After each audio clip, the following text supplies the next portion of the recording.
I know we've only known each other for 4 weeks and 3 days, but to me, it seems like 9 weeks and 5 days.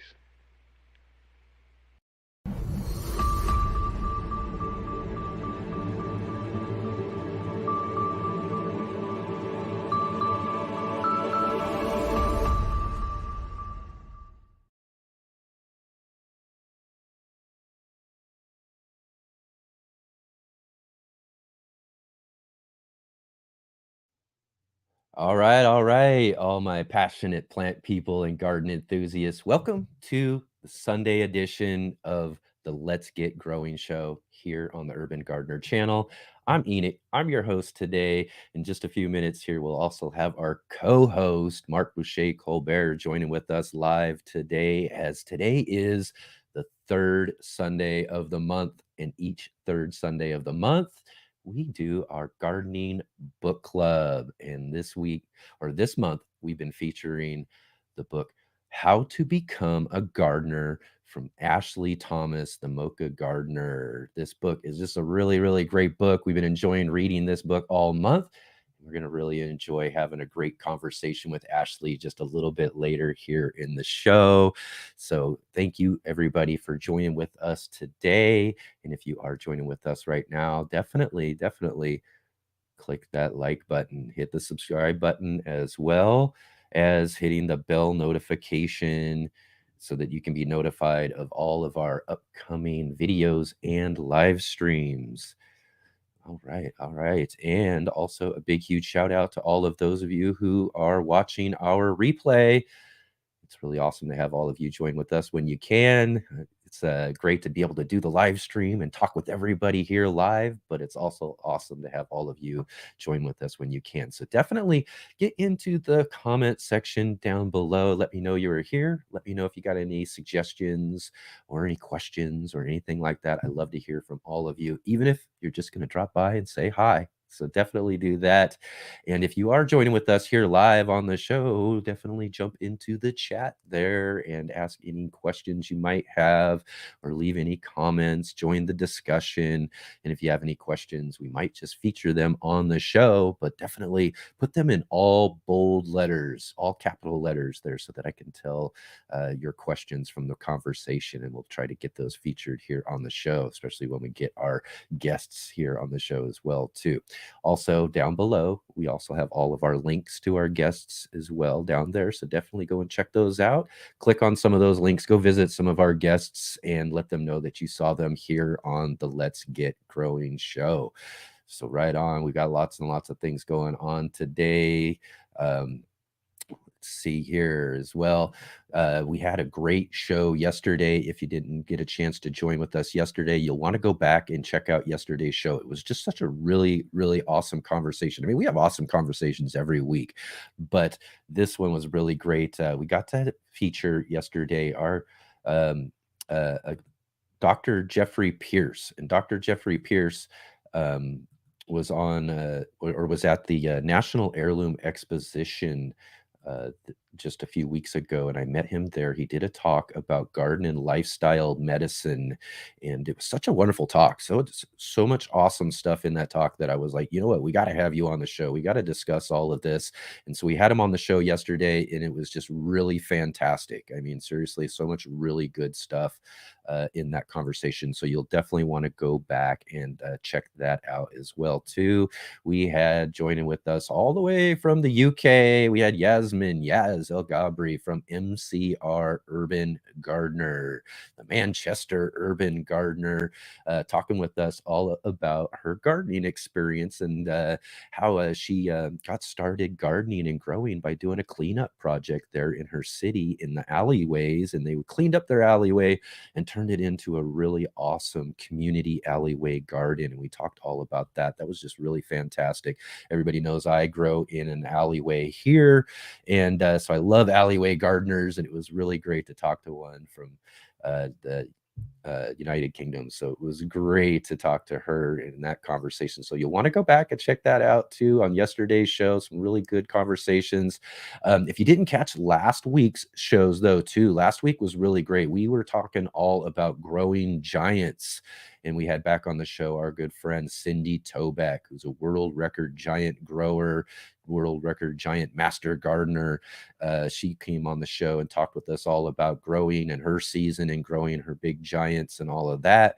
And on Sunday, we weren't able to actually have Ryan from Heavenly Hills Homestead on the show because he had a problem with his internet. I think he said a pole went down and knocked his internet out. But we did get to talk with Jason Covey all about growing and working and setting state records and all of that as well, and growing giant pumpkins. So those were really fun conversations. You'll want to go back and check those last week as well too. You don't want to miss out on any of our all of our fun discussions here on the Let's Get Growing show. So it's a really good reason to make sure that you're hitting that bell notification when you're subscribing to the channel so that you can be notified of all these really fun and awesome conversations.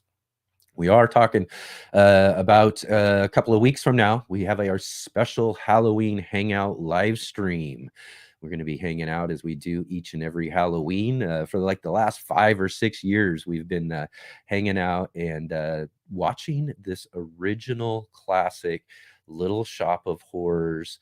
It's a 1960s old black and white version of the Little Shop of Horrors, a little bit different than what everybody's used to with the original that everybody knows from the 1980s there with Rick Moranis and Martin, Steve Martin and all of them as well. But it can be really fun. We always have fun each and every year. This year, what I'm going to do though too is I'm going to hand out the live stream link for all of you viewers there too. So you can kind of join me for a minute or two, especially if you got any kids or yourself dressed up in costumes and all that. So we'll kind of show off costumes, talk a little bit for a minute or two as a part of our discussion before and after the movie.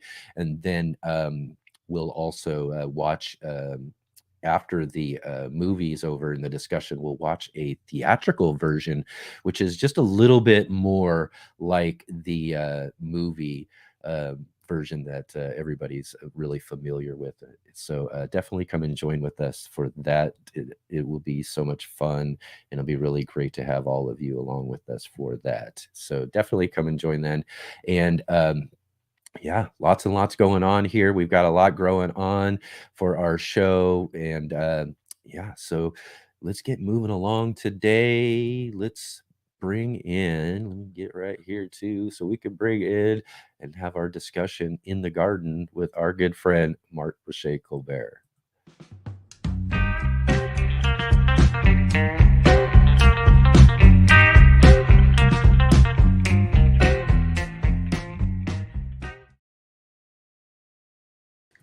All right. Let's welcome Mark to the program. How's it going, Mark? How are you doing?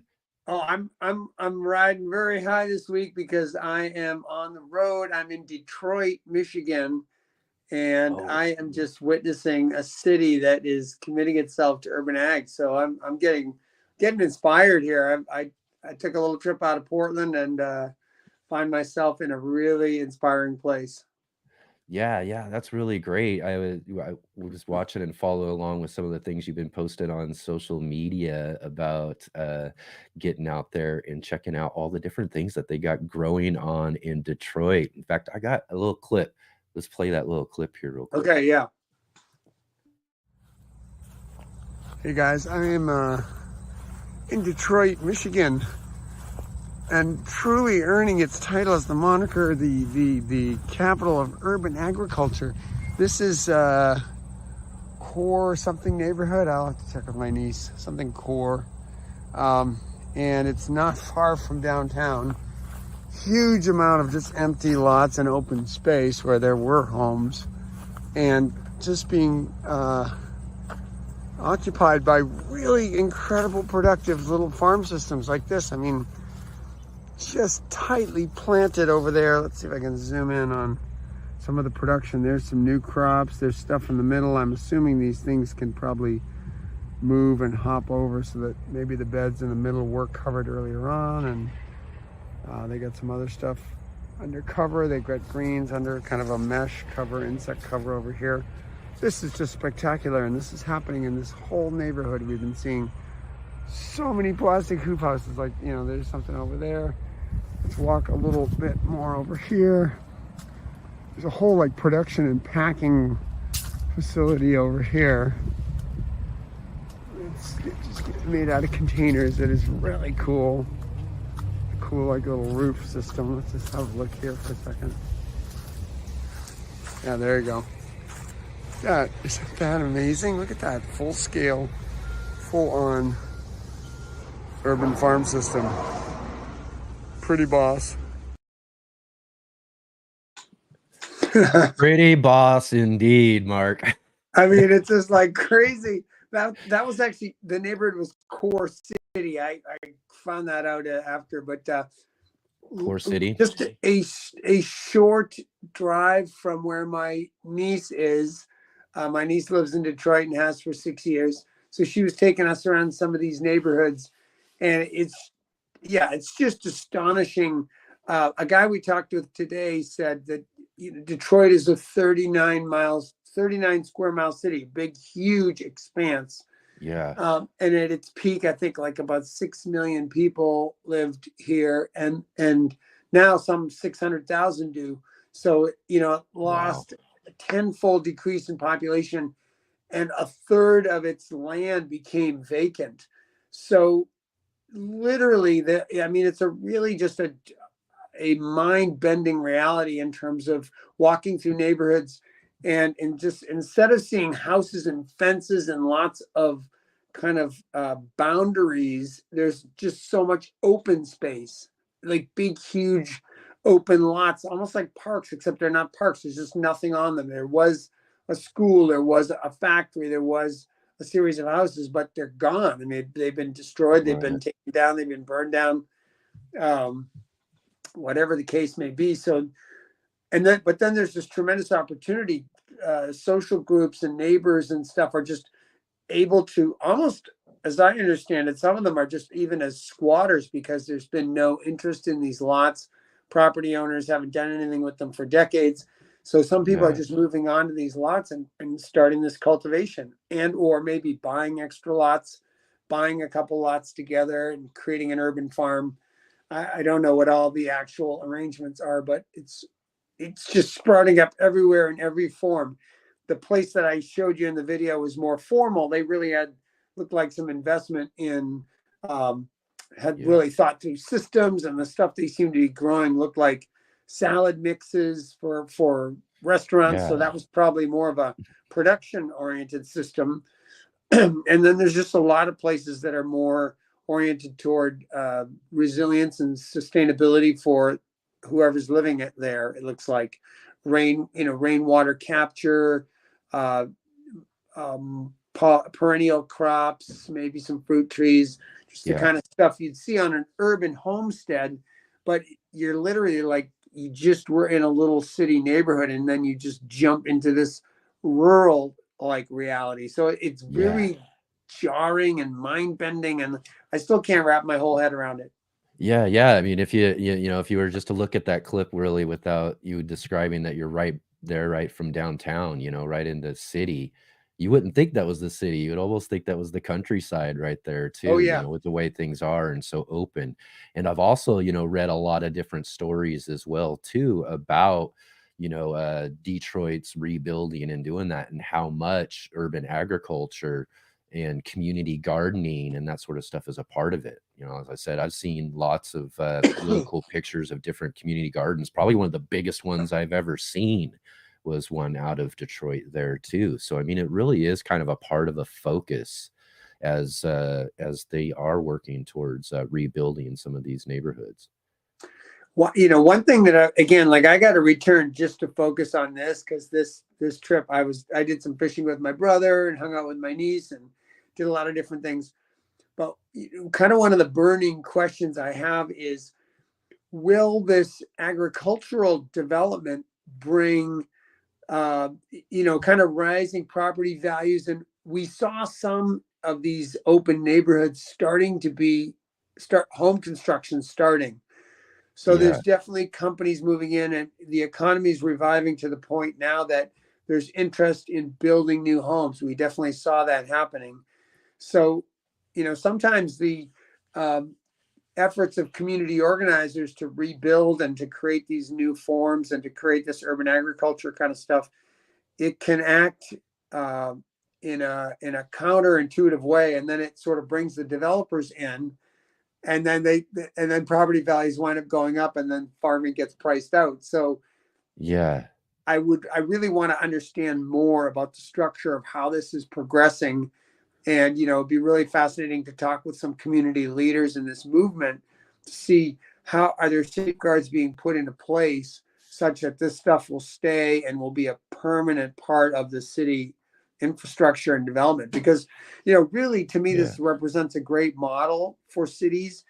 Having food close by, like walkable farms. What a thing that would be if, like, every neighborhood in America had a walkable farm, where you would go, and that would be your primary place where you'd get greens. You'd be supporting some small scale local farmer. Wouldn't that be Yeah. amazing? Yeah, it would completely be amazing. Like I said, having that sort of incorporated into the new growth that they're getting would be just, so much, I don't know, better for those who are coming in, just to have those sort of things, not also just in the sense of growing food and all of that too. One of the things we talked about yesterday too, which is really kind of one of these things that's really, I think, important about gardening or community gardening is building community Yeah. around these spaces, bringing people together to have more, I wouldn't say, more connected neighborhoods. Yeah. Yeah. So I think that's going to speak directly to the book we're talking about today with Ashlie Thomas's book, but this sense Yeah, of, like, how do we care for not only ourselves but care for our community and create that really. And really, when you do something with community, you're doing it in a durable fashion. Like, anything that we do as individuals is kind of going to come and go with our own lifespan or our interest in it. But when we really get it into the fabric of community, that's when we know we've made a long-term change. So I think that's a good challenge for all of us in agriculture, yeah, in whatever area we're pursuing. This is like, how durable is this? How much have we involved other people and invited them to be part of it? And how much have we, made it yeah. really part of the fabric of that local society or neighborhood? Yeah, yeah. As I was mentioning too, yesterday we had on the show Yaz from the UK, and Yeah. she'd never been gardening. She never really had any gardening experience at all.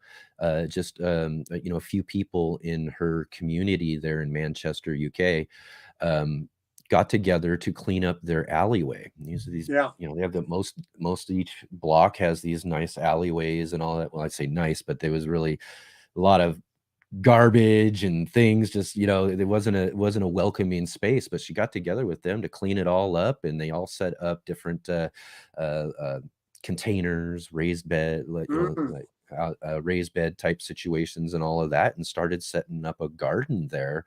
And then that sparked her interest in gardening, for one. But then, like I said about the idea of community, it brought all these other people who most likely wouldn't and didn't really connect with each other or know each other, and they were just Yeah. neighbors, just living right there next door to each other. And Yeah. that garden and that space brought this whole neighborhood together, and it's just, I think that's so another way that gardening, it can be so empowering, not just for the individual, but for whole groups of people, in a There's community. that. I think we've talked about this and maybe even recommended that book, The Front Yard Garden by Fritz Haig. And Yeah, he talks a lot about that. Like, he almost thinks of the front yard gardener as like a player in a theater production, and the right. role is to bring people together. It's like Yeah, you're out there conversing about the crops as people pass by, because it's just something to start talking about. It's like, oh, nice flowers. Oh, nice eggplant, nice tomatoes. It's like, oh, here, you want some? And it's Yeah. like, what variety is this? Oh, and then you're sharing knowledge, and so when you do garden in those public places like that, when especially like an alley or a front yard where people are passing by, Mm-hmm. it's just set up for further community development. Yeah, yeah, and then not only that, you never know, you might end up years later with your own gardening talk show talking about community with other people to try to inspire them, because that's pretty much what happened to me, Yep. because I've got my alleyway garden spaces, and it was a lot of the community, the neighborhood, who would come walking through here as I'm gardening and start up conversations with me that, eventually, I'd had a couple of people who were like, "Hey, you got to share this. You got to, put Yeah. this out there and let people know what you're doing," and that sort of thing. And then that's kind of how the whole idea of getting started with my channel and everything started, Yeah. 7, 8 years ago now. You're the fruit of that kind of community development. Yeah, yeah, and it's just and I also remember a conversation we had with Linda Vodder as well too, because that's one of the things too that it was her purpose of starting her garden in her front yard. She'd gardened in the back and all of that as well, but to her it was like, wait, I can be a lot more connected to my neighborhood if I start gardening and growing out front, right in the front yard. And she's got some amazing gardens, and that's one of the great things that she gets out of it is that community connection. Exactly. Oh, I've had that 100 times. In Yeah, my yeah, you grow right out of your front yard too. same thing, just chatting with people, getting to know the neighborhood kids who go by. Hey, you guys want some of this? Or you could try some of this, or what are you growing there? Or something will evoke a memory, like in an older person, maybe from another culture, and they'll be telling you about their life and back in their home country. It's just, it's just a Yeah, connector. it really is. It really is. And it's just another really great reason to do something like that, is to better know your community around you and everything. And hopefully as well too, that something like you said continues there in the areas of Detroit, like you're talking about, and can really also, solidify those connections with those people as well. Is there anything else you've been up to there in Detroit? Well, I did go after the very elusive fish, the muskellunge, the muskie, with my Oh yeah, brother. yeah. And Detroit is really interesting because it's on the Detroit River, which is like this continuous strip that winds up toward Lake Huron, a continuous waterway. And there's at one point it flares out in just north of the city, flares out into this big lake St. Clair. So there's this gigantic, like 25-mile wide lake that just within spitting distance of Detroit. And that happens to be this incredible place for these giant fish that live, freshwater fish. So, my brother and I, they're hard to catch, and we didn't catch any, unfortunately. We had a guide, we had a tremendous day on the water, but it wasn't successful that way. Wasn't But very fruitful. no, it kind of represented this childhood dream, though. My brother and I had been reading about these fish for years and decades, and finally we got the chance to, and it was physical. We were casting rods, and they're like big, heavy surf rods. You have these big, Wow. heavy plugs that you're chucking out there. So all day long we were chucking plugs, and but just got to experience that interesting ecosystem of, that just a huge lake near an urban center. We were actually in Ontario waters. We had to get an Ontario fishing license. So the boundary there, we could see Canada, we saw Michigan. It was kind of just a really interesting place to be. Yeah, yeah. Sounds like a lot of fun. It's really great. I got to get out there too again too, because like I said, I want to check out some of these really awesome community gardens that I've seen there. I think that would be really great just to check that sort of stuff out. So it sounds like it's been a really great trip for you, but also for us here, we've got a great show ahead of us. We're about Yeah, to I talk can't wait. about a really fun book here real soon. So let's take a break here for just a moment, and we'll come back here for our gardening book club. Okay, looking forward to it.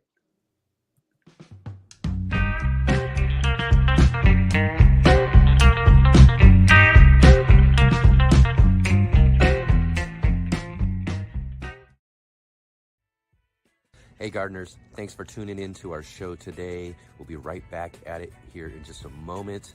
I just wanted to take a second here to highlight our regular videos and features here on the Urban Gardener channel. Our weekly garden journals,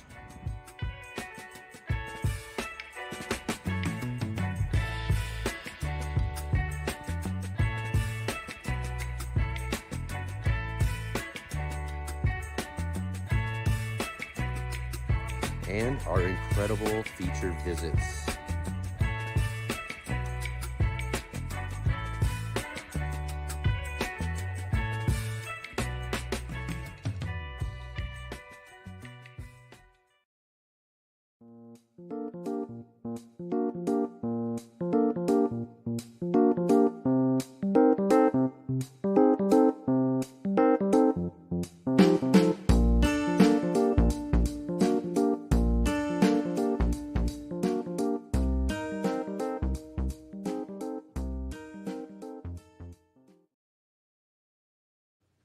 All right, Mark. We got a really great book club this week. What is this now? When we say it's our 6th gardening book club so far this year? Number 6, and they've all been amazing. And this, I'm sure this one is going to be no exception because the book is spectacular and the message is spectacular. So yeah. I really love this book. This is such a great one. We've been rolling through so many interesting topics in gardening, and you know what? It shows no signs of letting up. It's like almost like every book you turn over and you start reading, it refers to some other book, and you kind of go searching up that. I was like, oh, that's an interesting one too. I better read that. I know. This has been such a great idea. I'm so glad we've been able to do it. And like I said, when we were decided to do this is definitely one of those books on the list that I knew that we had to make sure that we talked about for sure. I really enjoy the conversation with Ashlie. So right on, let's get started with it. Let's get started with our gardening book club.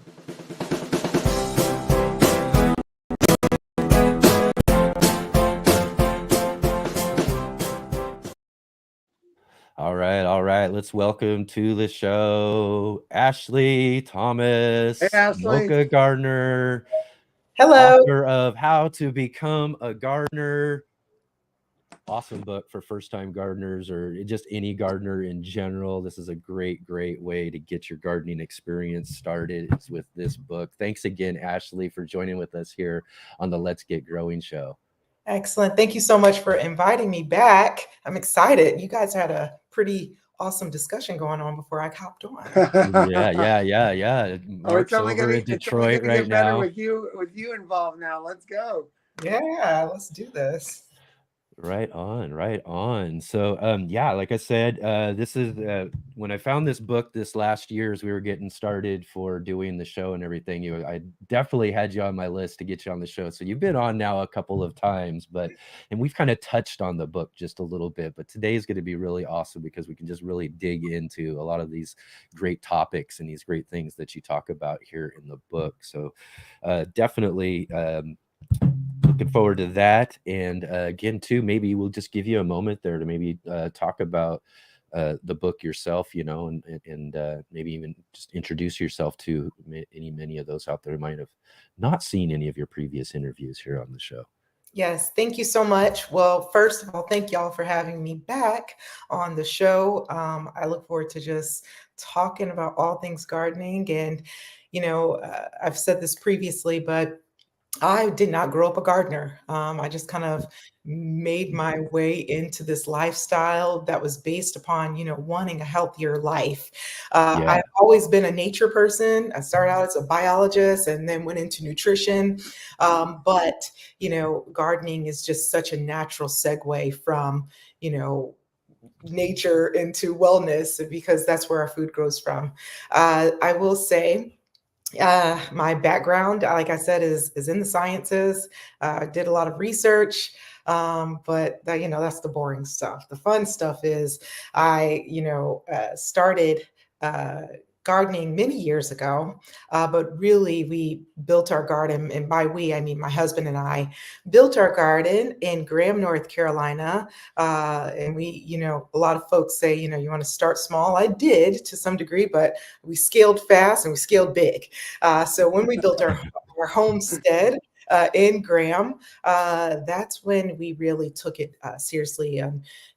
Growing food year round. We have that luxury here in North Carolina, but I was doing a lot of advocacy work around nutrition, security, and like what you guys were talking about, utilizing spaces to, really enhance and promote and foster community, to foster good health and wellness of the household, but also those around us.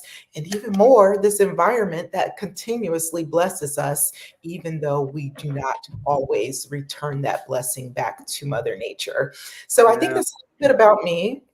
I welcome any questions to kind of guide. I always get weird talking about myself, but I know that I'm amongst friends, and I look forward to this really cool discussion that we'll be having. Well, Ashlie, I'll say this, your book is aimed at probably new folks coming in, how to become a gardener. But I've been doing gardening for about 30 years, and I still really enjoyed it and took a lot from it. So that says something right there. And I hope anybody who's listening is hearing that like every level, I think, can appreciate this book. But you just kind of summarized it a little bit, but I want to emphasize it a little more. One of the things that's really strong in this book that I think you really hold well is this constant balance between gardening for the individual, for the community, and for the ecosystem. And I'd like to hear a little bit more about your thoughts about that, because you don't ever seem to let any of those threads go. And I think a lot of times people will focus on one or the other, mainly the individual and the ecosystem. I think a lot of times people forget the community. And so just let's say some more about that. Excellent question. And so when I was thinking about this book, I'll start with the title, How to Become a Gardener. I have so many, books, and, this is just a few of them. A lot of them are textbooks, but I have so many books on how to actually garden, how to grow productively, how to do all of these things. But one of the things that I saw was really a gap or an opportunity to really talk about how to become a steward. How do you get to that place where we develop a green thumb? A lot of folks think that, oh, I wasn't born with a green thumb. Oh, I've never grown. None of us have. The last time that I saw is that none of us were born with a plant in our hand. We came from our mother's wombs, fresh and ready and impressionable. So there's a cultivation within the person, the individual, that has to take place for us to be mindful of, for one, our place in this world, and really our place in our homes, and our place in our communities. So there's when I wrote this book, I really thought about how, when we speak about being in harmony with things around us, what does that mean? The harmony has to start within ourselves first. If you are not in harmony with yourself, how can you be in harmony with the ecosystem and those in your community?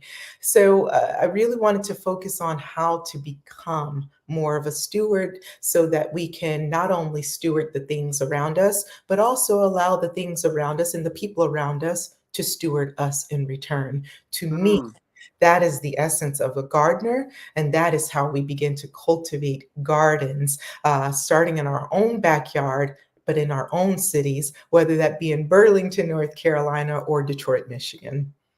Right. Yeah. Yeah. I mean, I think you titled one of your subsections, "The Garden Grows Us."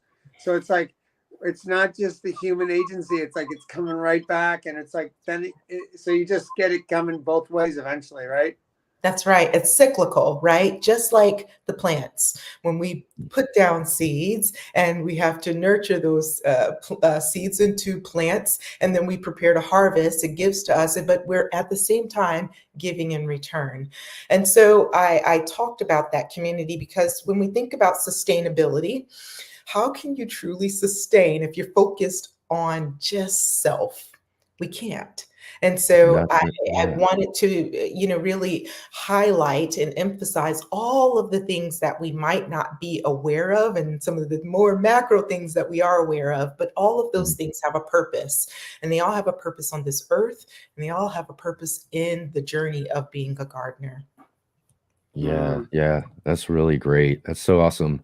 One of the things too I really liked about the book too is how you kind of started off, you know, and maybe you can talk about this just a little bit more, but you know, in our connection with nature and our connection with that, and you talk about organismal collaboration.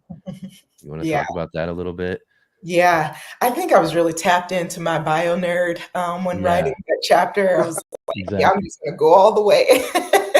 Right. But when we think about, you know, the worms, we think about the, you know, the butterflies, the bees, we always give credit to, oh, the bees are going to save us. But there's so many other things, the fungi, the bacteria, so many microorganisms that are working to keep our ecosystems, our environment in equilibrium. And so when I talk about organismal collaboration, I'm not talking about just the micro, I'm also talking about the humans too. Yeah, Um, yeah. as we have to understand, in my opinion, and I want to be mindful that uh, that I don't have all of the answers. Okay, so Mhm. I want to assure you guys that I am not as seasoned as Mark and Enoch, but these are just learnings that I have obtained over time, whether they be just from personal experiences gardening or just, you know, studying and researching. So just wanted to give that disclaimer. I don't know Right. everything. That's But right. going back That to does do. It does. that's right. That's right. That's That's the fun right. of it. That's the fun of it. Yes, Um, it is. going back to these organisms, um, in understanding how to become a gardener, like Yeah. realizing what is the place of the frogs, these Hmm. indicator species. And at one point, I, you know, for just to let you guys know, I have a phobia of frogs, and I remember being a child. And I said, you know, oh, I can't stand them. I want them to go away. But that Yeah. was before I understood that it's purpose, right? And sometimes we don't understand the purpose of things and not realizing the importance of collaborating with them. The frogs are needed in our ecosystems. The frogs are needed in my yard. The wasps, even though they're scary with their stingers, are needed. Hmm. Earthworms, even though they're slimy, Mm. they created this mucilaginous liquid, you know, those things are important for soil health and nutrient cycling. So these are the things that I talk about, the respect of organisms, but not just that, also my neighbors. Even Yeah. though the neighbor that, you know, could be, you know, completely different in philosophies, to me there's still a purpose for us being in community together. And so what does it mean to you know, to collaborate with different organisms, whether they be the, you know, the microbacteria or my Yeah. neighbor who is right next door. Yeah. Yeah. Yeah, I love that again too. I just love how you touched on that right at the beginning though too, because I think a lot of that sort of stuff kind of passes us by as we're new gardeners and thinking about what we're going to be doing in creating this space, you know, is what our connection is to all of these other elements and organisms and all of that as well too. So I think that's just really great. Just a really great way to start it out. Thank you. Yeah, I'm going to tell you, I already stole something from your book. I'm a garden teacher at a Montessori school, and when I saw like one thing that I really appreciated was just the simple layout of some basic garden tools and stuff you might need. So I immediately, like, I did an activity with the kids where I took like 9 of those things that I had handy, and I laid them out on the ground. I put a little card with the name on them. I had the kids draw all of them, and then I said, if you had to pick only 3 now, which 3 do you think would be most important to you? It was actually really fun to hear what the kids thought about, you know, why they thought each thing was important, or maybe because like they grew roses, they wanted the clippers or something. But I thought it was a great little visual meditation, and just a little, that's where I did think it did speak really well to beginners, because it's like, okay, here's the basic equipment you're going to need, right? Let's take it right down to basics. Here's like the most basic stuff. Start thinking about getting this stuff for your garden. So I thought that was really cool. Thank you. And I have a question for you. What were the top 3 that they chose? You know, it kind of varied. A lot of kids chose the gloves and the boots. Actually, I put that together into one category because they're like, you know, keep my hands and feet from getting dirty. I'm like, okay, that makes sense. Yeah. And then Mhm. it kind of varied after that, but that was I would say that was the top choice. Excellent. Safety. Love it. Yeah, exactly. Yeah. Well, and like you say too, I think I encounter this with some of my kids, not all of them, but there's definitely some have this like sense of icky factor with nature, with some Yeah. aspects of nature. So maybe the gloves and the boots gives them a sense of a little bit of protectiveness where they can get in there without actually just really getting their hands totally dirty or Yeah. slimy or whatever. So I think there is that. You speak to that too in your own development and in other people. Like there can be this fear factor that can hold you back, That's right. especially if you've never had much exposure to nature. So it's like Right. taking those little steps. And maybe for somebody like you identify, like maybe hydroponics is going to be the way somebody's going to get into it, because that might be a little neater and tidier than a full on in-ground garden, but maybe they'll get there eventually. Maybe they'll make their way. That's right. And, I like that you kind of brought in both of those perspectives of, yes, there's a fear factor for a lot of us. But at the same time, it's a matter of, do you want to work with your fear or overcome the fear or understand where that fear came from? And so for me, I found that, especially working with young people in nutrition education or in garden-based settings, I found that a lot of that fear of dirt and soil and just ickiness is learned. If you think about, how some of us are brought up, I was a suburbia kid. It was dirt is just, oh, you're going to be dirty. You can't avoid the soil and you're going to soil your clothes, or, it's going to be germs. Germs are, bad for you. Of course, I learned, later on that that's a very broad term, but it's kind of, there's a fear that's instilled in you from a very young age. But one that we've done in our community garden is really help kids or give them permission to explore.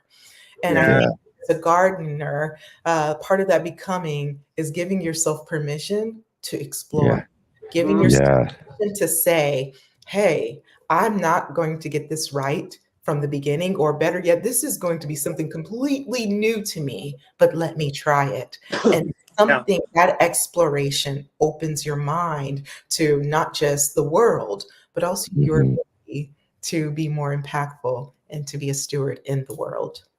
Oh yeah, that's a great attitude. Yeah, that's really awesome. And one of the things you in here as we're moving through the book is you have a little section talking about the journey to becoming a gardener, and you kind of list these 7 principles. I'll just say them here, and then maybe you can talk about them in general. But you got identifying your why, visualizing your potential, overcoming the challenges, accepting the uncontrollable, embracing learning opportunities, empowering yourself to grow, and then encouraging others to begin. I love these 7 principles. It's great. But maybe you could talk about that journey to become a gardener. Yeah. So I thought about just like myself and then my family, just people in my community. And oftentimes we see folks, especially on social media, get so excited. Oh, I can't wait to grow the abundance. And, you're like, oh man, I'm excited for you too. I remember being there, but then I felt like there was this place before then that you've got to get to. And that was, understand, why do you want to do this in the first place? One of the things I do as a health coach for patients with chronic conditions is understand their values, understand what it is that, what it is that what is your purpose? What is, what is it? What are your strengths? Focusing on the individual first. And so when I'm saying identify your why are you doing this in the first place? Because once you have a purpose for why you want to do something, when the trials and the tribulations come, because they will, it's gonna take a little bit more. You're gonna be able to withstand a bit more because you're so focused on your why. For instance, I wanted to make sure that we had more diversity of nutritious foods or nutrient dense foods.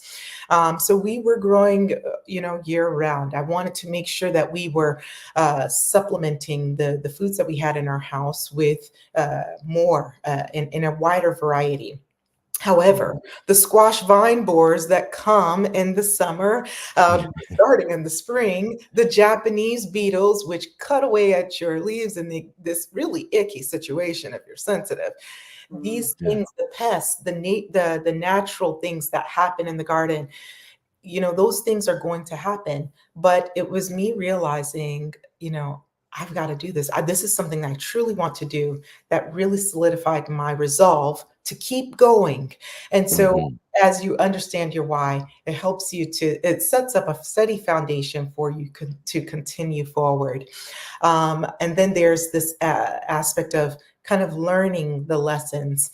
There are going to be so many lessons along the way. I think I'm preaching to the choir when I say the longer you are on earth, the more lessons that you can obtain. But with those lessons, whether they end in the destruction of something in your garden, or better yet, the success and proliferation or productivity of the things in your garden, there's always something to take away.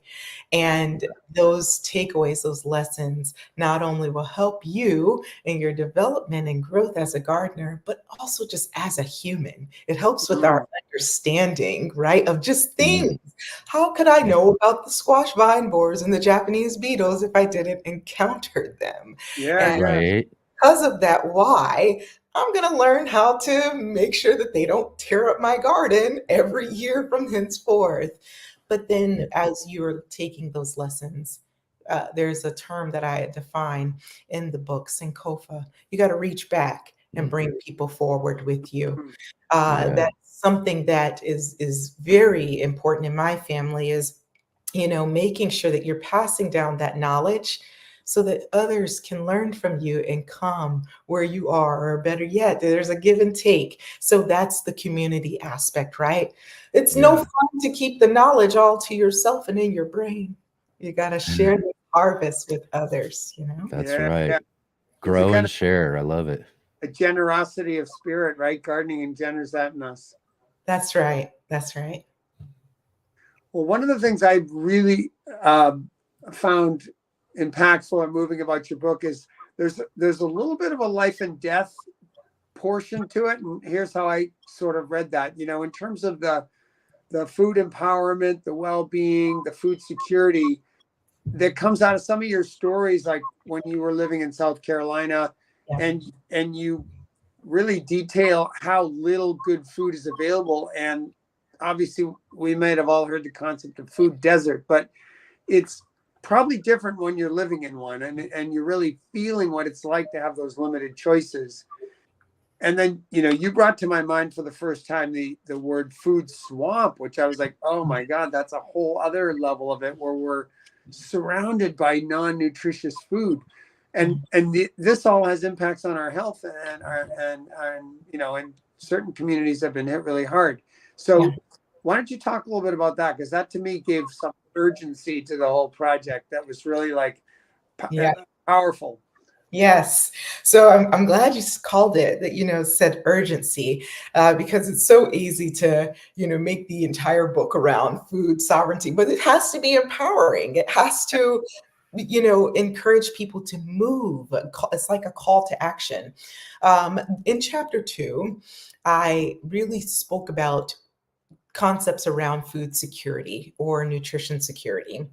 And oftentimes, yes, we do hear the term food desert, but a lot of folks think, oh, that just means a place without nutritious foods, or it's a place without foods. But what I really wanted to emphasize in that chapter was food security impacts all of us. No matter where you are, who you are, how much money you have, money means nothing if you do not consume the nutrients that you need from day to day. There are a lot of folks who live in environments that has a lot of food, but it doesn't have a lot of nutrients. That food does not have a lot of nutrients. a lot of energy in the form of fats, in the form of, some of these carbs, sugars. That's a lot of energy. It's going to provide you with energy, but is it going to provide you with the whole nutrients that's needed to sustain to the point of thriving? You can live off of it, but will you thrive? And that is, to me, the importance of food security. So I define food desert, which is really a place geographically that lacks, food oftentimes. This could be for several different reasons, but then you've got food swamps, which are areas that are saturated with foods like fast foods, foods that are high energy but low nutrients. And that's very important because we see that in a lot of times in urban environments, and we see food deserts in like rural environments or places that lack the infrastructure. It's really difficult to get to there, geographically. But at the same time, there's affordability. There's a lot of folks living in areas that have all of the nutrient dense foods, but affordability is a factor. And so you were talking about rural development in these rural agricultural spaces. We see this development of these spaces because affordability is an issue. So how do we address, bringing in access to nutrient dense foods to these spaces? That's where we see the gardens coming in, the urban farmers coming in, and it's really a blessing to see. But yes, that chapter is speaking about not just this issue, because it's easy to go into the alarm, everyone, run for your life. And it's really just a matter of, how does this relate to me? How do I ensure with my power and with my will and my abilities that I am able to get the nutrients that I need for myself, my household, and perhaps even my community? So really laying down the framework of what that actually means, not only that you can do it, but how do you do it? How do you begin? How do you get started? How do you start to ask those questions of what is it that I need? Cultural relevance in foods is very important, because you can supply someone with some type of food, but they have no type of connection to that food. I don't know about you guys, but if I think about foods that are culturally applicable and significant to me, I think about certain things like the collard greens. I'm from the southeast of the United States. We like collards. We like okra. We like those things. That's culturally important for me, and it's in high nutrients. So helping people to get in touch with who they are, take pride in that. Yeah. And that translate into the foods that feed your soul and that feed your body.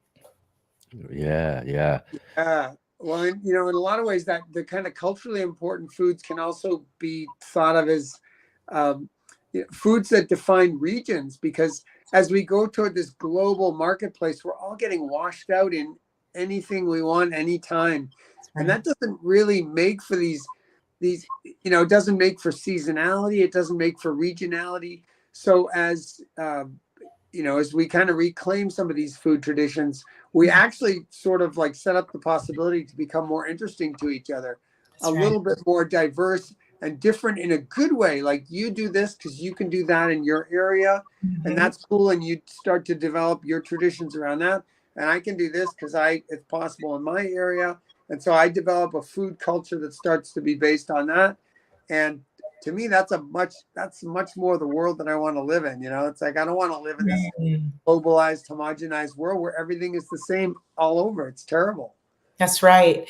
And that gets into food system resilience, right? That gets into, how do we ensure that, we are protecting foods that are, rooted in heritage, the many different cultures that we have around the globe.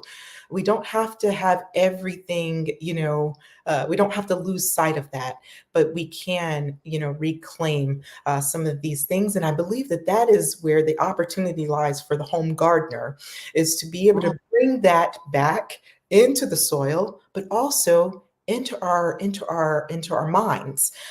Many of us, we didn't grow up with that knowledge. So how do we reclaim that knowledge again so that we can pass it back down as well? Yeah. And digging into the actual foods and all of that, one of the parts I really like about your book too is you kind of go through Ashley's dozen. You're talking about all these different types of plants and things that you've grown in your garden. So maybe you could talk about a few of those. I know you, of course, like most of us, we all kind of love to grow our tomatoes and peppers and all of that. But what went into the Ashley's dozen?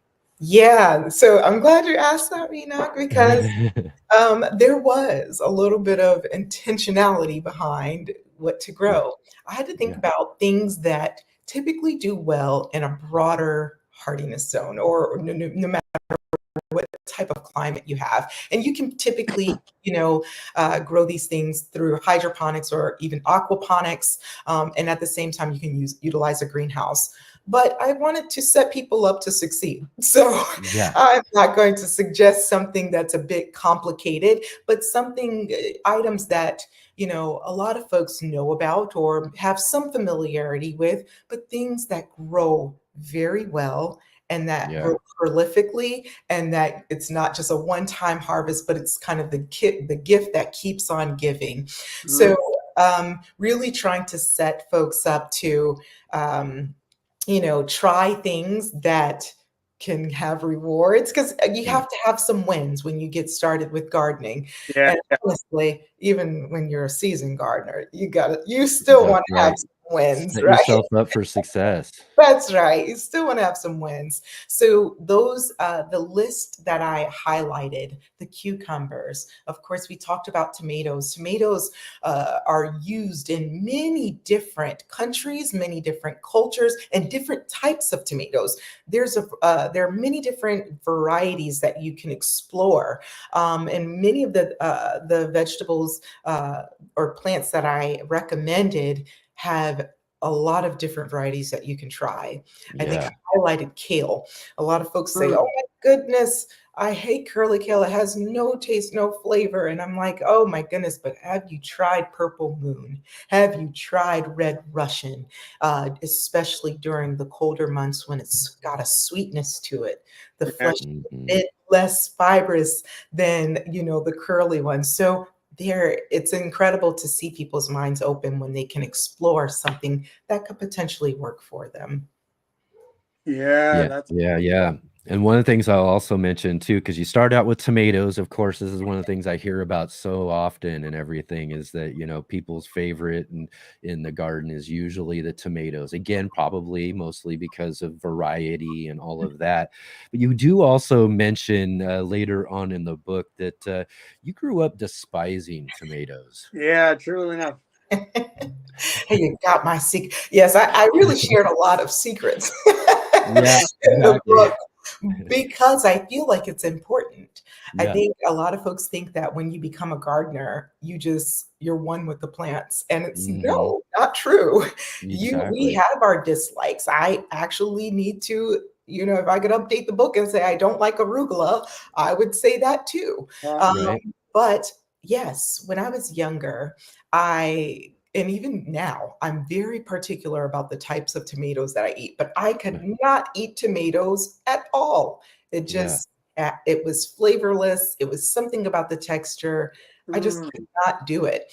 And I grew up on the store-bought tomatoes. Hmm. So they were oftentimes ripened with a little bit of human help, not with the sun the way they are in the yeah. garden. Yeah. However, I had been on a quest for many years to see if maybe my adult palate would, maybe Right. come to the light, because I want to Yeah. like tomatoes. I do. So Yeah. I set out to grow a bunch of different cultivars of tomatoes. And I just wanted to see, do they all taste bland and slimy like this? Can't be. Right. But Yeah. no, I grew the Kellogg's breakfast tomato. I grew the vintage wine tomatoes, which is a little hardy, but it's got some mild flavor to it.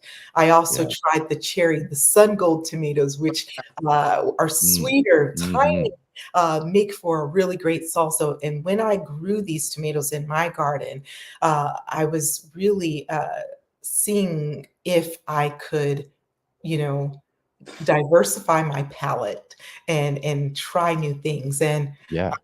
I'm not gonna, bite into a tomato now, but I utilize or use more tomatoes now from the garden, especially different varieties in different dishes. And I love a good salsa. And I think I Yeah. mentioned this in the book, but I make a really good 7 tomato salsa uh, Yeah. that can never stay in the cupboard when I make it. Mm, Yeah, I love that. Again, too, one of the reasons why I brought that up too, again, is because that's one of the things that we can get from gardening and growing as we're learning and taking on this journey is to kind of find those things that, again, we probably grew up. I was a very picky kid eater when I was a kid. And for me, mine was peas. I Mm, wouldn't touch peas. I would not eat peas. Again, texture, taste, all of that sort of stuff just really threw me off. But in my gardening journey, I started growing some and trying different varieties and all of that. And they're actually probably one of my more favorite things to eat, and especially grazing out of the garden. So yeah, these are some things that we can find in our gardening journey is a reconnection with things that we didn't necessarily care for before. yeah, yeah. and I would add Brussels sprouts to that litany. Yes. Yeah. Our industrial food system things so bad. And I remember like my mom taking out a block of frozen Brussels sprouts, like Green Giant or something, from the freezer, and Mm, then cooking that up, and it was like this terrible mustardy tasting mush, just nasty. And then after you've had like a really well grown Brussels sprout that's like tossed with a little bit of maple syrup and bacon, you're be like, I'm ordering this vegetable every single time, or I got to grow this. yeah. And I feel like we had the same childhood. I mean, if you said that you weren't gardening for like 30 something years, I would have thought that we were in the same household because my parents did the exact same thing with Brussels sprouts, and Oh. I despised them. They were disgusting, but now they're one of my favorites. Right. Um, I was also thinking about even with those the vegetables that I listed in the book or the plants that I listed in the book. These are things that are, you know, folks can kind of come back to and kind of gently come into the plant or the gardening space. Um, Food preferences are a very interesting concept, and it's something I have done a lot of research in and understanding how do we develop these Mm, food preferences.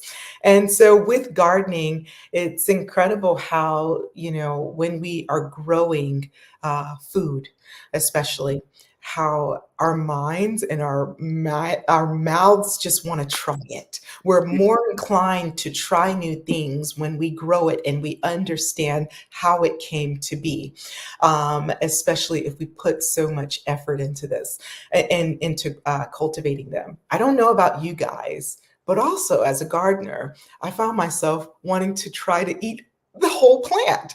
I'm curious if every single part of the plant is edible. And to me, that is a very important mindset to have, especially in this issue and challenge of food waste. We want to utilize as much as we can or consume as much as we can. We find ways to save and to preserve this hard work that we've put into it. So we scale this out and think about our communities and the food system as a whole, when people understand where their food comes from, the way you value food changes as well. And mm, you're a little more likely to be conscious of how you're eating, how much you're eating, and not wasting so much because of you're looking at the grower, you're looking at the farmer, you're watching all of the blood, sweat, and tears that goes into making this food. It's an interesting mentality shift that takes place. Yeah. yeah. One of my jobs is I work at a rooftop garden in Portland, and the chef who really I developed it with, it's we've always acknowledged that it doesn't really pay the bills for what it costs in terms having a small garden on a roof of a restaurant. It's not always financially remunerative, but Mm, what he found it has a lot of other benefits, and one of the benefits is for him, and he's moved on, but the philosophy remains. the chefs who go up there get so attuned to the value of produce. Because even chefs, you think these guys, these gals, they're going to be totally into this stuff. Some of them have not been exposed to certain foods. They have not been exposed to growing food.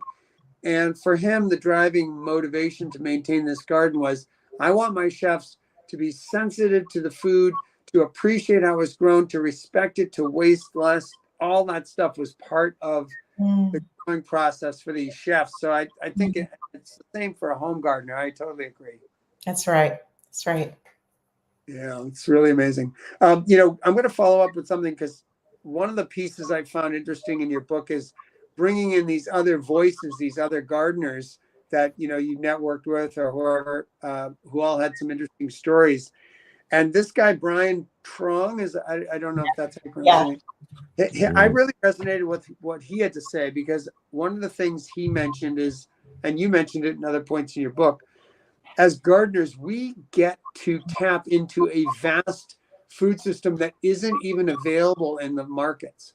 That's right. Like, once you start getting some of these seeds from seed catalog, or even saving your own, or breeding your own, or whatever it is, you get to experience these tastes that are either very old, from a far culture that we might not interact with. You get these amazing things that you can't buy. There's no money that can buy these things, because it's just not available. They're only available to the gardeners. So That's it's right. like, it's this whole secret life for gardeners that you get to enjoy, but you can't do it unless you take that step in and start doing it. That's right. And that was Brian Trong with Never Enough Dirt. He actually has a social media on Instagram. It truly is. His username is Never Enough Dirt. He gives such thoughtful posts about different foods that he's growing, why he's growing it, and even, you know, why it can, or how it connects to his culture, his heritage, and also the history. I love it. He goes full nerd, and I love that kind of stuff. And I'm sure there's so many others like that. But if you really want to kind of dive into his content, Never Enough Dirt by Brian. But yes, you're spot on. And that's one of the things, like when I grew different types of okra. Okra, I want to say it's very sacred to me. My family is from, I said the Southeast, but more specifically, New Orleans, Louisiana, South Carolina. And so we make things called the gumbo. We make things called, you know, on the South Carolina side, fried okra. But the okra it means, it's part of my identity. And when you're able to connect with foods that it tells a story of you and your family and your culture, your community, you honor those foods and you honor how it's produced, and you want to preserve that. So I think that those things are very important to, you know, remember, especially in exploring the garden, you know, how to cultivate your own garden, is get in touch with, you know, the things that you may and may not know. This has also been in one of those identity things, you know, who is Ashlie? And a lot of folks don't realize that as we're learning about the different types of plants, a lot of catalogs do a great job with, you know, giving a really short snippet of the history, but understanding, how did I come about? How do I, how does my community, like, why did we gravitate towards, this type of corn? Why did we gravitate towards this type of okra? And it tells you a lot about the resilience of your environment as well. And how if you, select or choose certain things that grow well in your environment, how did that happen? And then that sets you up for greater success as well. So I think that, there's a lot of beauty in exploring the diversity of foods, but also understanding and respecting what grows best, with where you are and why it grows best as well. Yeah. Yeah. Yeah, really like that. And Mark was bringing up there was what I was going to ask about next too, because another part of what I really like about your book too, and again here on our show, is what kind of our intention as well too, growing community through gardening. And you've got perspectives of a gardener. You mentioned Brian, and you've got several others there. Our good friend Masilla is in here as well too. And so they're taught, you're getting a chance to share their perspectives as well throughout your book. So what was it that made you think of like, hey, let's include these other folks into what I'm talking about here as well? Well, I think there's a quote in there that I added, and I'm sure you guys have probably heard this, but it's difficult to be what you can't see. So when someone's thinking about starting a garden, or better yet, you want to get back in the game of gardening, oh, I don't want you to just see me. There's so many pictures of me in my garden, but having a broader perspective of different folks, it's important for people to understand, how did you get started? Like, what motivated you? And it helps people to see themselves, hopefully, and this broader concept of leveraging gardening to build community. Those folks are my community. Those are my friends. And I'm thankful that, they were sharing their stories with me, because we all kind of have, yes, different perspectives. We come from different places, we've been gardening for X amount of time, but there was an underlying theme that you could hear in all of us from all the different backgrounds. And that is why we chose this, what gardening means to it, what growing food means to us, and how we even became empowered to do this as well. And so it was more of a reflection of, we talk about community, but how do I show community? How do we actually live what we speak about? And these folks are living what they're speaking. My bishop of a church I used to attend used to say, I want my lip service, my life service, to match my lip service. And that is truly what I believe I'm trying to do, but I know that all of those folks are also trying to do. So I wanted to show what community looked like in the book. Yeah.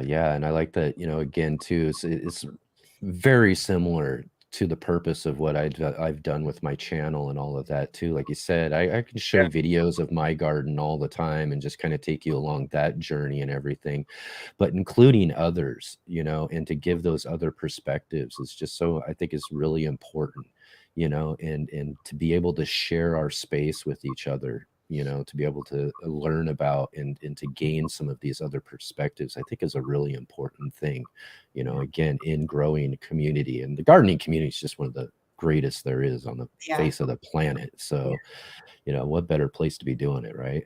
That's right. That's right. Ashlie, I had circled that quote that you just referred to, but I'm going to take it in a different direction. Please do. You can't see, well, you can't be what you can't see, or what you can't see, you can't be.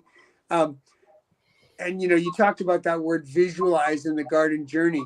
I want to know what you're visualizing for your garden at this stage and how you get ideas, just in a broader perspective for other people, like how you get ideas to develop your garden. Like, where do you go to? Is it your quiet reflection time in the garden when things pop into your mind? Is it trolling through the internet? Is it sitting down? Is it in the winter? Is it in the summer? Tell us about your creative process, how your garden is evolving in your own mind. Yeah. So D, all of the above. So as you guys know, the garden that you see in the book, we no longer have that space. We sold that home and that garden to another steward of the environment. But we are building from scratch on 10.5 acres, and that will be our new homestead. Whoa. So that is good. That is new. And so I am taking my own advice, going back through my book to say, how do I become a gardener over this space? And my why for expanding? What is my why for even doing this? Because I could dip out and be like, see you later.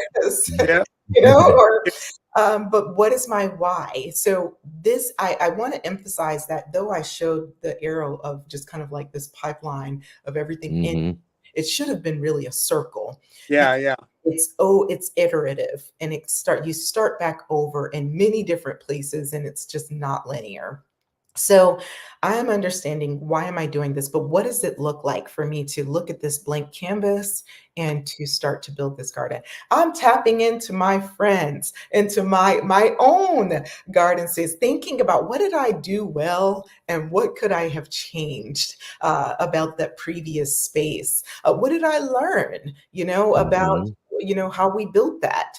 And then I've really tapped into our state extension or agricultural extension agencies. And they provide services for anything agriculture related, anything environment related. So doing soil testing, understanding what is the foundation of my soil here. Yes, tapping into the textbooks and a lot of different websites, a lot of extension agencies, because I want evidence-based information. Yeah. And then, of course, I want some anecdotes too from folks that have just, experience in the space. So looking at Pinterest, I'm looking at, okay, I've got a forest around me. What is the best way to situate this garden? What type of, do I want to do in ground? Do I want to incorporate permaculture? What does that look like? What do I need? We've got a lot of deer. What kind of barriers do I need to put up? You mentioned the seasons. I've had the opportunity to watch this for a full year, looking at the way the sun rises and falls. Where am I going to put my fruit trees, and how will that look throughout the year? Yeah. But really, tapping into different books. I've been looking at,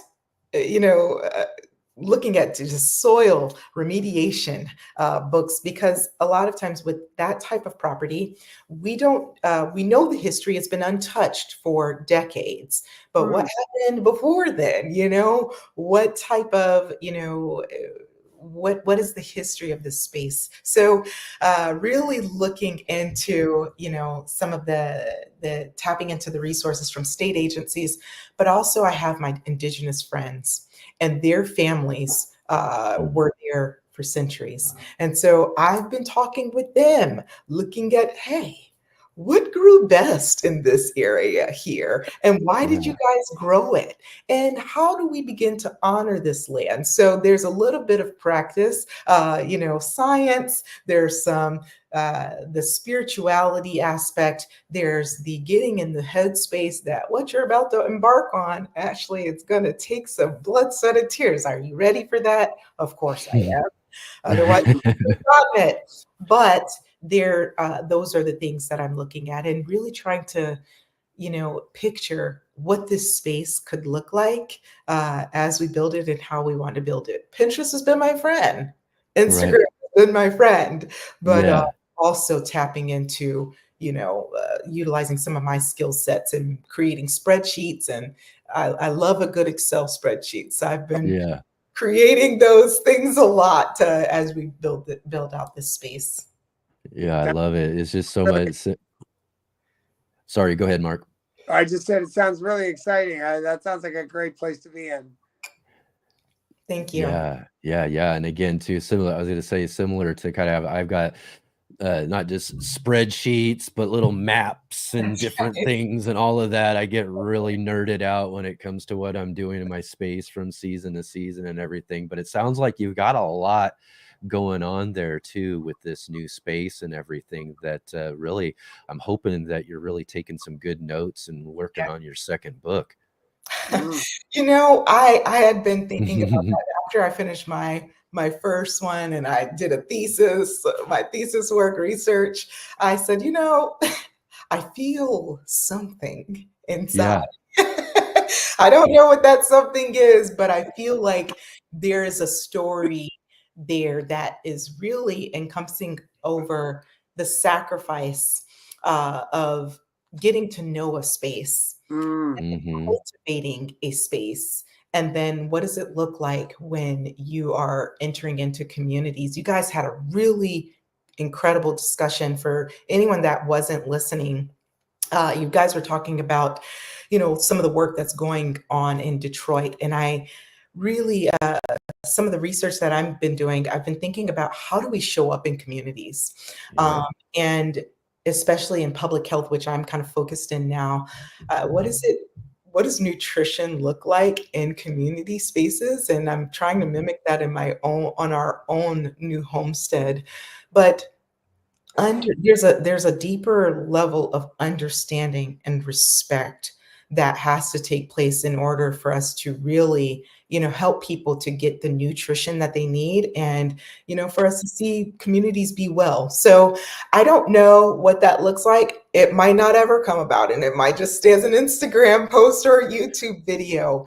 But I think I'm going to be speaking a bit more about, we're seeing a shift in the gardening space and really the agriculture space of people wanting to own land. But what does that mean? And what does ownership look like in terms of just buying property? But also, what does ownership of our own community gardens look like? How do we empower people to take ownership of those spaces, right? I see so many folks, many of us go into, blighted communities and try to fix them up and bring in nutritious foods. But there's a working that has to take place to build community before building infrastructure in community. And I think there is a how to become a something. I haven't gotten it yet. But there's a different type of stewardship besides implementation that has to take place. How do we get in the mindset of truly fostering, partnering with communities so that they can be empowered to build for themselves? There's something there, so I don't know. There is. I hope you find it, because if anybody can explain it right, I know you can for sure. And when I hear what you're talking about, I hear like a kind of relational land planning. I hear that you're relating to the past, you're relating to the communities that exist there now, you're relating to the ecological communities, the sun, the whole, and so yeah, that's what I hear. I hear a real relational style of land planning that's very different than how most people approach it. That's right.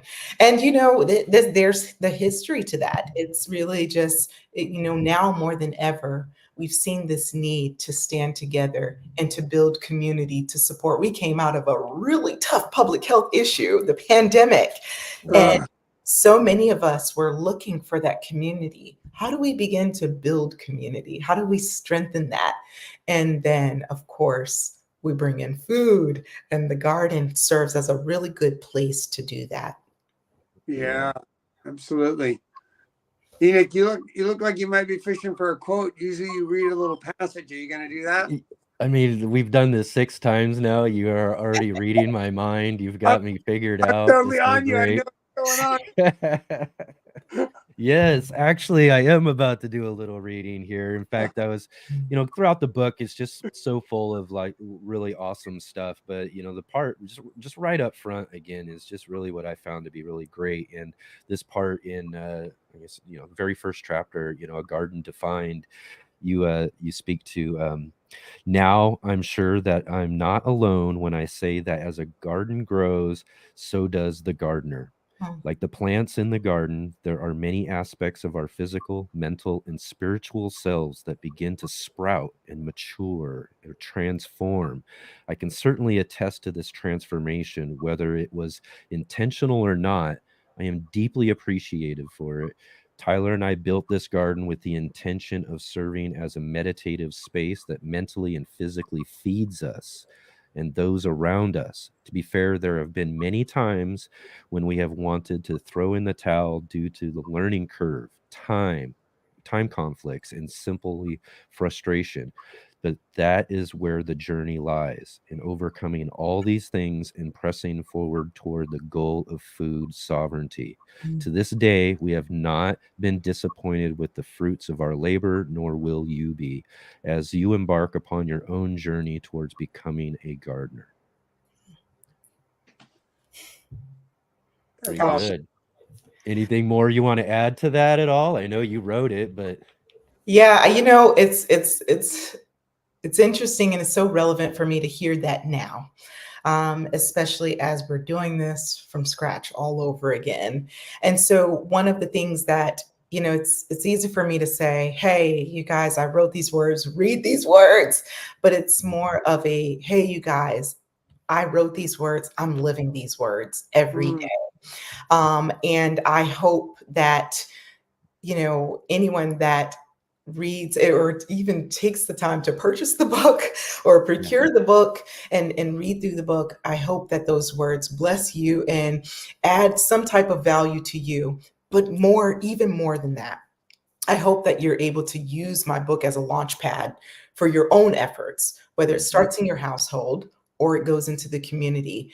I don't want anyone to that's the end. It stops right here. I just got this word. I feel really good. Excellent. What are you going to do about that? So what seeds are you going to plant? What seeds have you already planted within yourself and maybe within your family and within your community, if anything? There's more work for us to do. And I truly believe that you're not doing it alone. There's a community around you. Even if you find yourself, you feel like alone, go on to Instagram, connect with me.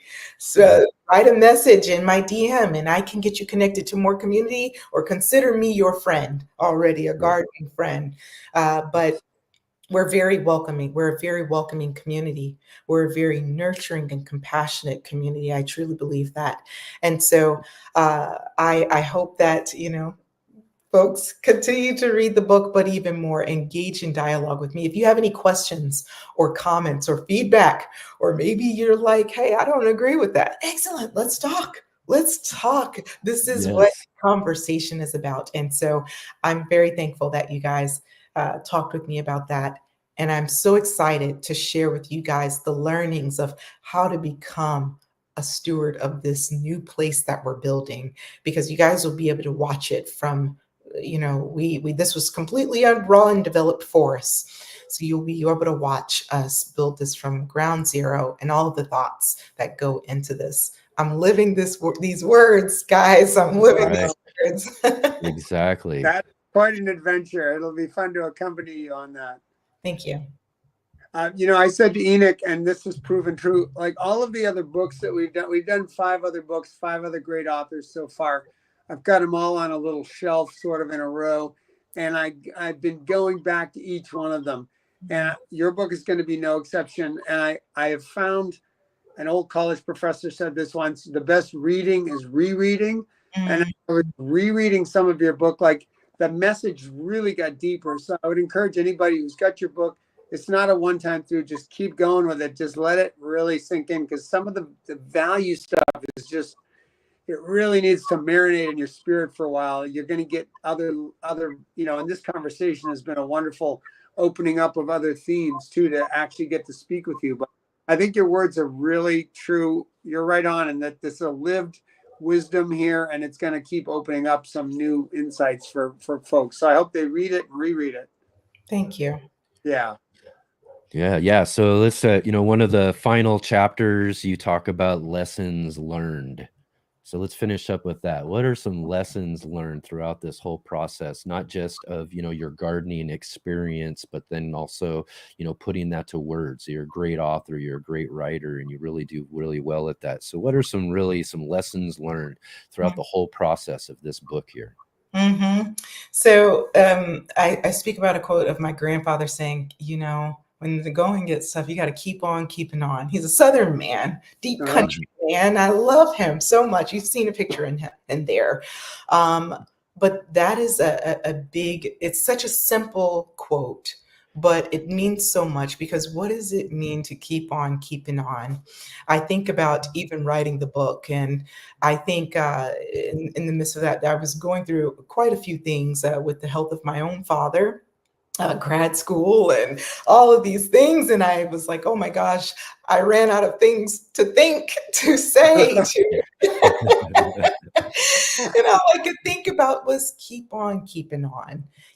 There's planning, there's research that goes into this. This isn't just a winging it. We have to be stewards over our words as well.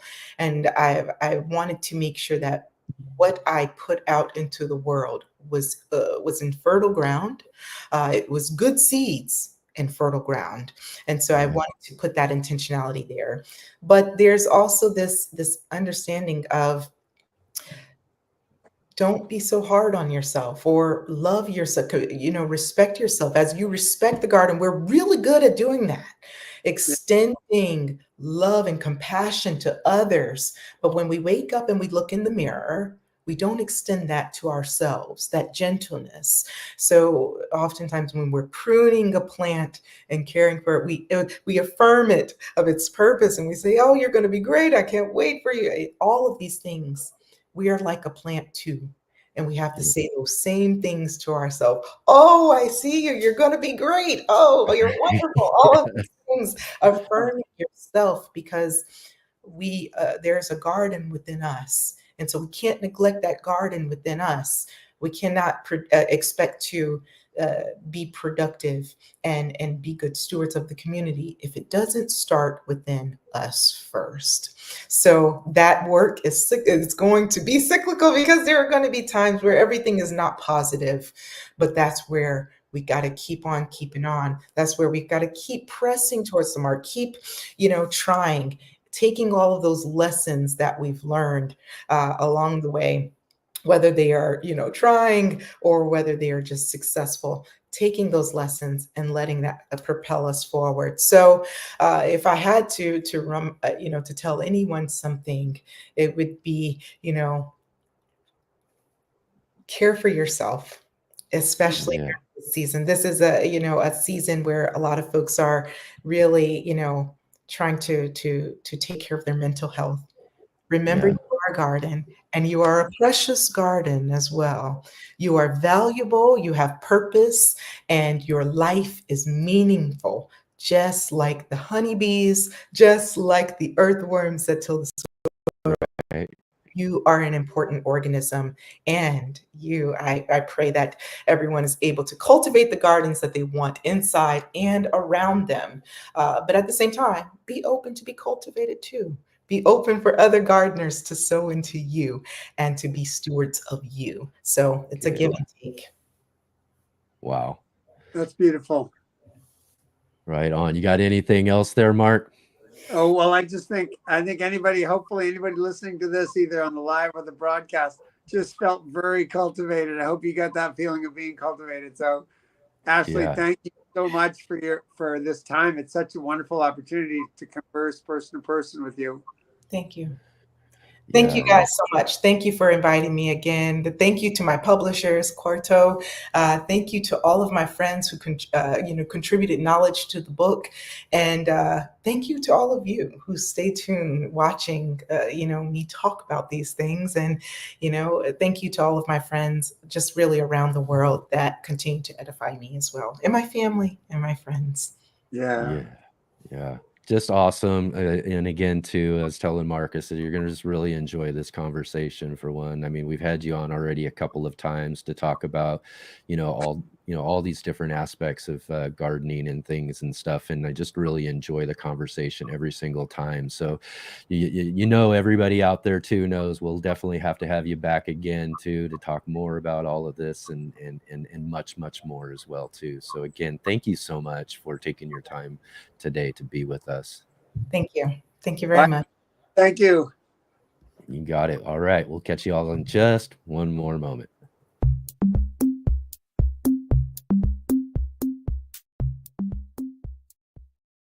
Let's Get Growing is sponsored by IV Organic. Hi, my name is Charles Malky, biologist and plant expert with IV Organics, where we grow cool plants, and author, Saving the World with the Home Garden. IV Organic 3-in-1 Plant Guard has 7 natural oils that protect your plants, not just from the summer heat as well as winter cold, but also protects your plants from damaging insects and rodents. The oils in the product include castor, cinnamon, clove, garlic, peppermint, rosemary, and spearmint. These oils are natural insect and rodent repellent oils, which are encapsulated by the base powder, offering your plants months of protection at a time. 1 application per year will suffice for protection against damaging summer sunburn and winter sun scald, but if the target is pests, application as much as 2 to 3 times a year may be necessary.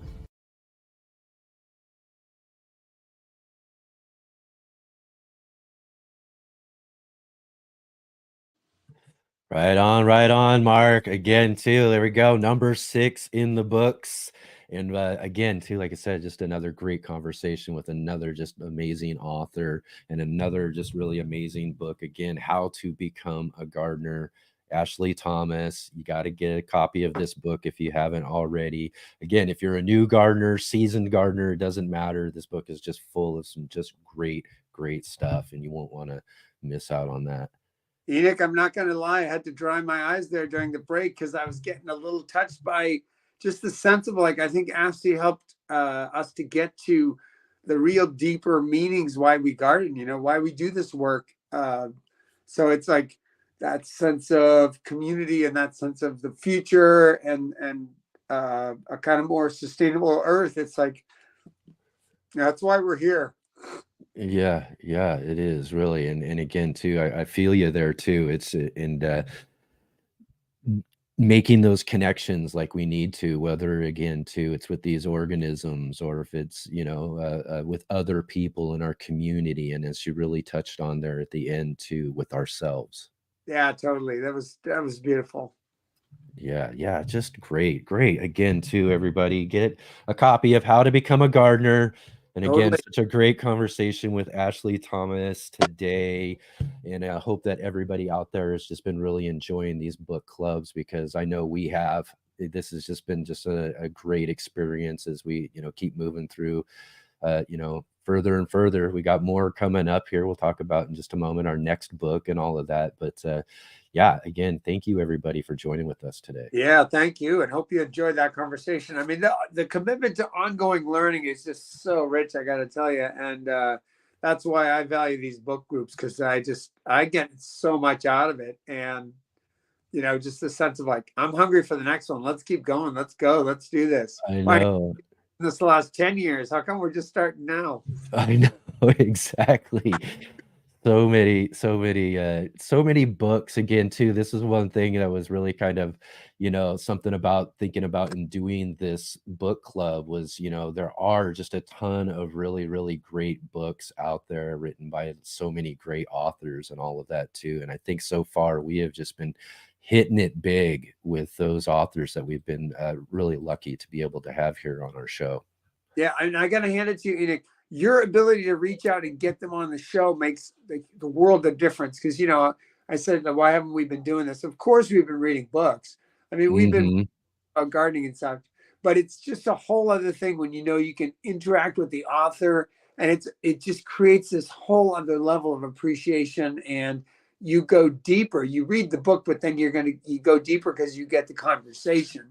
So I think that's what's really unique about this offering, and I hope people are realizing it, and I hope people are, taking advantage of it on the replay, somehow getting to experience this, because it's really amazing. Yeah, so much, and we got so much more to go too. And we're lining up, and again too, we've been working behind the scenes to line up even more in the coming months of some really great books as well too. We do have a really great book we're going to announce, but I do have to mention something as well too. And I know Jay's been putting in there. I wish I would have actually sent her a message and everything too. We have been doing a book giveaway, but I'm not really capable of continuing that for right now. So I do apologize that I didn't get that out to Jay in time for everybody to know in the comments there as well too. That's unfortunately our budget doesn't really sustain at this moment to keep us to be able to do the continued book giveaway, but we will bring that back as soon as that we possibly can, and we'll do that. So again, I apologize to all the viewers out there and everything as well, but we do have another amazing great book coming up too. And just recently, again, I've talked about on the show, I was down in Southern California for the National Heirloom Exposition. In fact, that's where I got to meet Ashlie in person too last year at the National Heirloom Exposition, which was really nice. But this year I met another great author over at that works with Baker Creek Heirloom Seed Company, but he's got a great book that just got published, and we're going to talk about his new book. It's Mitch McCullough, and it's a book called The Seed Hunter. And I'm really looking forward to this. In fact, it's so new of a book right now and just got published. We ourselves are still actually waiting Yeah, to we're get gonna have like 3 copies. weeks instead of 4 weeks. Exactly. So yeah, exactly. So hopefully we're gonna have those in our hands here real soon. I'm gonna have links also below in the description and everything for everybody as well, so that they can grab a copy of this book. And again, as you see, as we get these great discussions, which each one of these authors and all of that, you're gonna definitely want to grab yourself a copy of this book coming up, so that you can be ready for the conversation this next month with Mitch. I had a really great conversation with him down at the Heirloom Exposition, so I'm really looking forward to us being able to get together with him to talk about this book as well.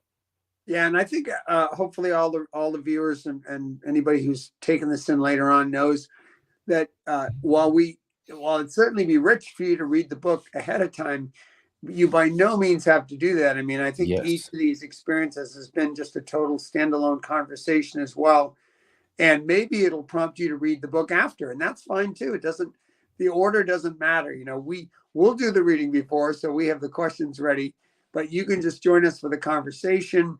And then if you're so moved and motivated, you can then go get the book and read it after. So it's all good, no matter where it comes in for you. Yeah, even though we encourage you to grab the book ahead of time and read it to join the conversation, all of that, like you said, it's definitely not required. And I'm sure because of the conversations, like you said, we've had already for these previous 6 conversations, you're going to be motivated to go out and get these books anyways through these great conversations we get to have. We're not picking any losers. Let's put it that way. That's right. That's right. All winners, all worth your time and effort and dollars. So please do support the authors, and there's something big there for you in each one of these books. Absolutely. Again, what a great show again today, Mark. Oof. So again, I just love this, getting together with you and getting to hang out. You know, it's whether we're getting to hang out in person or we're doing other things and all of that, it's always really great to have you here along with me as well, too, co-hosting with me. So it's not all on me, which is really kind of fun for me a little bit, is to have someone else contributing too. We got a dynamic duo thing going on here, and sometimes you're Batman and I'm Robin, and sometimes it's the other way around, and it seems to be working out just really good. Yeah, it's really great. So again, thank you, Mark. Thank you for joining with me here today for the conversation today. And then in fact, we'll catch up with you in just here a moment. Yep, And I'm going to go ahead and close out the show for today. Thank you, Mark, so much for being here. Thank you, Ashlie, for joining with us for another just really great, fun conversation here on our monthly gardening book club. And as I mentioned again, too, here just a moment ago, be sure to join with us again. It's every 3rd Sunday of the month. And for the month of November coming up, we're going to be discussing The Seed Hunter by Mitch McCullough. And again, too, I'm really sure, again, this is such a new book. I can't wait to get it in my hands and talk about this when we get to our show next month. So definitely keep an eye out for that, as well as, like I said, we've had some really great shows here recently here on the Let's Get Growing show. You'll definitely want to go in and check out yesterday's show. I'm telling you, we had such a great conversation as well, too. We touched on some of those subjects today in the conversation today with Ashlie, but yesterday we had on the show Dr. Jeffrey Pierce, and we were talking about garden and lifestyle medicine. Dr. Pierce delivers babies for a living, but found his way into lifestyle medicine. And really, we touched on a lot of just really great things about how our gardens can really contribute to our health in so many ways that we don't really even expect. I mean, there's all the great, wonderful food we can grow, but then there's the mental health aspects of it that we can get. There's also physical aspects of it as well, too. And there's also a lot of things that we can do through growing gardens that can help us with issues that we could be dealing. We talked about like diabetes and things like that you can actually reverse the effects of some of these sort of things through the food that you eat and everything. So this is a great conversation again with Dr. Jeffrey Pierce on yesterday's show. You'll want to go back and check that out. We also we talked to Yasmin El Gabri from MCR Urban Gardener. That's a Manchester Urban Gardener. We talked with her about some really great fun project that she got to get involved with that helped her become a gardener. Was just a community cleanup, getting involved with their community. They cleaned up an alleyway and turned it into this wonderful, wonderful garden that's actually really connected her whole community with each other in ways that they wouldn't have before.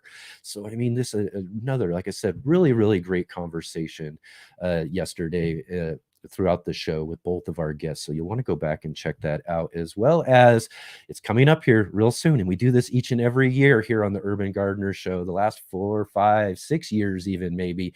But we get together each and every Halloween for a fun, special Halloween hangout live stream. And we get to watch the old classic, the original 1960 classic, The Little Shop of Horrors. It's a public domain movie, so that allows us to be able to play it here on our channel. And we've had a lot of fun with this over the last several years. So this would be a great opportunity for people to just come on, hang out. We'll watch a movie together and have some fun discussions. And as I also mentioned too, and thanks Jay, our facilitator, for this just awesome suggestion, is what we'll do is I'll give out the live stream link at the beginning of that hangout, and that'll allow you guys to come and join with me for a few minutes. And if you got a costume you're wearing, or you got kids with costumes or anything like that, or if you just want to join in and have a little bit of conversation with me during the discussion part of that show, that'll be really fun for everybody as well too. So definitely come and join with us for that great conversation. Also, again, I mentioned yesterday too, we're still working. We're kind of in between whether or not we got our actual guest for this next Saturday's show. So I will be announcing that through our channel front page on Monday. So you should know who our guest is for next Saturday's show. But next Sunday, we're going to get together with our good friends, King Star from Texas and Christopher Bransdahl from all the way up there in the mountains of Norway, and just have a fun discussion with him and or with both these guys too. These are really great friends of mine who I've been, just first guests and first people I ever did live streams with here on the channel. And I just love getting together and hanging out with them. And it's also going to be my birthday too. So it'll be a birthday hangout roundtable discussion with our good friends next Sunday as well too. So I look forward to seeing all of you then. And one last announcement too. I just wanted to kind of get ahead of this one as well too, for our Sunday edition roundtables. The week after that as well, November 3rd, we're going to have back on the show Mark Valencia from Self-Sufficient Me, and we're going to have Nate Murray from Garden Like a Viking with us. We're going to bring these two together. We're going to have a great, fun gardening conversation with these guys, and I just wanted to make sure we let everybody know about that too here as we're working towards these next coming weeks. And again, too, thank you all so much for joining with us here today on the show. And if you are still with us right now and you haven't yet already, click the like button, hit that thumbs up, as well as subscribe to the channel if you haven't yet, as well as hit the bell notification so you can be notified of all these wonderful, awesome discussions and shows we get with all these great guests. And also be sure to share with all of your friends, and definitely check out all of the links that we have down below to all of our guests. And if you can, go and visit them and check them out. Like Ashlie said, she's ready for a conversation. Go and check her out as well too, and let her know that you saw her here on the Let's Get Growing show. And also too, in the links in the description, we do have a link for our gardening group, the Urban Gardening Community, the Let's Get Growing group. Definitely come and join with us there and continue the conversation, as well as, and I think this is one of the best parts of this group, is it's a way for you to be able to share all of your gardens with me so I can see what you've got growing on. You can share some pictures and video there, as well as ask some questions or answer some questions if you have them as well too. So definitely come and join with us there in our Let's Get Growing group. And yeah, just a great show today. Thank you all so much for being with us here today. It's just been really awesome, and I'm so glad to have all of you here with us, and I look forward to seeing you again soon on our next show this next Saturday.